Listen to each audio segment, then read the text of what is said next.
তো গাইজ ফেসবুকের টাকা ব্যাংকে আসার জন্য আপনার টিন সার্টিফিকেট এবং ব্যাংকের যে অ্যাকাউন্টটা সেগুলা কি এক হতে হবে নাকি? যেমন ধরুন এক্সাম্পল, আপনার হয়তো ব্যাংক অ্যাকাউন্ট আপনি অন্য কারো একটা টিন সার্টিফিকেট ইউজ করেছেন, বা হয়তো আপনার টিন সার্টিফিকেট অন্য কারো ব্যাংক অ্যাকাউন্ট ইউজ করেছেন, এক্ষেত্রে কি আপনার ফেসবুক পেজের টাকা আপনার ব্যাংকে আসবে? আজকে সম্পূর্ণ এগুলো আপনারা স্টেপ বাই স্টেপ জানতে পারবেন। আমি আপনাদেরকে বলবো যে আসলে এগুলা কোনো প্রবলেম হবে কিনা, এগুলাতে কোনো সমস্যা হবে কিনা, স্টেপ বাই স্টেপ আপনারা ভিডিওটা দেখতে থাকুন। তো যদিও ভিডিওটা ভালো লাগে একটা লাইক করবেন, চ্যানেল নতুন হলে অবশ্যই সাবস্ক্রাইব করবেন। তো চলুন ভিডিওটা শুরু করা যাক। তো গাইস দেখেন, আপনার যদি একটা ফেসবুক পেজ থাকে এবং সেই পেজটা আপনি মনিটাইজ করছেন, তো মনিটাইজ করতে হলে আপনাদের টিন সার্টিফিকেট লাগে, এটা আপনারা অবশ্যই জানেন। তো আপনি হয়তো আপনার টিন সার্টিফিকেট নাই, আপনি হয়তো আপনার কোনো ফ্রেন্ডের বা অন্য কোনো কারো টিন সার্টিফিকেট আপনি নিয়ে ফেসবুক পেজটাকে আপনি মনিটাইজ করছেন।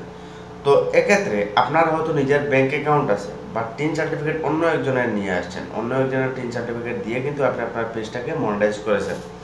এখন ব্যাংক অ্যাকাউন্টটা আপনার নিজের অ্যাড করেছেন, তো এক্ষেত্রে কি আপনার টাকাটা আপনার ব্যাংক অ্যাকাউন্টে আসবে কিনা? তো গাইস দেখেন, 100% আপনার ব্যাংক অ্যাকাউন্টে আসবে। দেখেন, এখানে যে টিন সার্টিফিকেটটা, এই টিন সার্টিফিকেটটা আপনার নামে রয়েছে না অন্য কারো নামে রয়েছে, এটা কিন্তু ফেসবুক দেখে না, ঠিক আছে? এখানে ফেসবুকে মনিটাইজ করার সময় একটা টিন সার্টিফিকেট নাম্বার চায়, এই নাম্বারটা আপনাকে দিতে হবে। এই নাম্বারটা দিয়ে আপনার চ্যানেলটাকে মনিটাইজ করতে হবে, এবং আপনি ব্যাংক অ্যাকাউন্ট আপনার অ্যাড করবেন নাকি অন্য কারো অ্যাড করবেন, এটা আপনার ব্যাপার, ঠিক আছে? আপনি আপনার নিজের ব্যাংক অ্যাকাউন্টও অ্যাড করতে পারবেন, কোনো প্রবলেম নেই। আপনি অন্য কারো ব্যাংক অ্যাকাউন্ট অ্যাড করতে পারবেন, কোনো প্রবলেম নেই।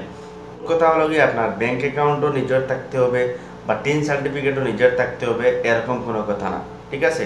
আপনার ব্যাংক অ্যাকাউন্ট রয়েছে, অন্য কারো টিন সার্টিফিকেট আপনি নিয়ে আসছেন, কোনো সমস্যা নেই, মনিটাইজেশন 100% হবে। বা আপনার নিজের যদি টিন সার্টিফিকেট থাকে, আপনার নিজের যদি ব্যাংক অ্যাকাউন্ট থাকে, তাও হবে, কোনো প্রবলেম নাই। কারণ অনেক ভিডিওতে আমি দেখেছি অনেকে বলতেছে, বা আপনারা অনেকে কিছু কমেন্টও করেছেন আমাকে, যে ভাই নিজের টিন সার্টিফিকেট যদি না থাকে, অন্য কারো টিন সার্টিফিকেট দিয়ে দিয়ে আমার পেজটা মনিটাইজ করি, আর আমার ব্যাংক অ্যাকাউন্ট যদি আমি অ্যাড করি, তাহলে আমার টাকাটা ব্যাংকে আসবে না, এরকম অনেক ভিডিও আমি দেখেছি। তো এরকম সম্পূর্ণ ভুল, দেখেন, আমি আমার ফেসবুক পেজ থেকে আমি অনেকটা পেমেন্ট পেয়েছি। তো এক্ষেত্রে অনেক সময় আমার নিজের ব্যাংক অ্যাকাউন্টটাও আমি অ্যাড করেছি, আমার নিজের ব্যাংক অ্যাকাউন্টেও টাকা আসছে। আরও একটা ব্যাংক অ্যাকাউন্ট আমার মায়ের নামে ছিল, সেটাতেও আমি অ্যাড করে, মানে চেক করার জন্য আমি অ্যাড করেছিলাম যে টাকাটা আসে কিনা, সেটাতেও টাকা আসছে।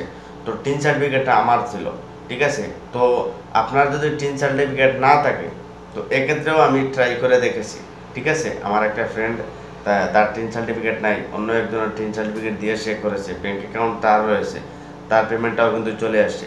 তো এক্ষেত্রে এটাই শিওর আপনারা থাকতে পারেন, আপনাদের কোনো প্রবলেম হবে না। আপনার যদি টিন সার্টিফিকেট না থাকে, আপনার ফ্রেন্ডের টিন সার্টিফিকেট নিয়ে আপনি চালাইতে পারবেন, কোনো সমস্যা নাই।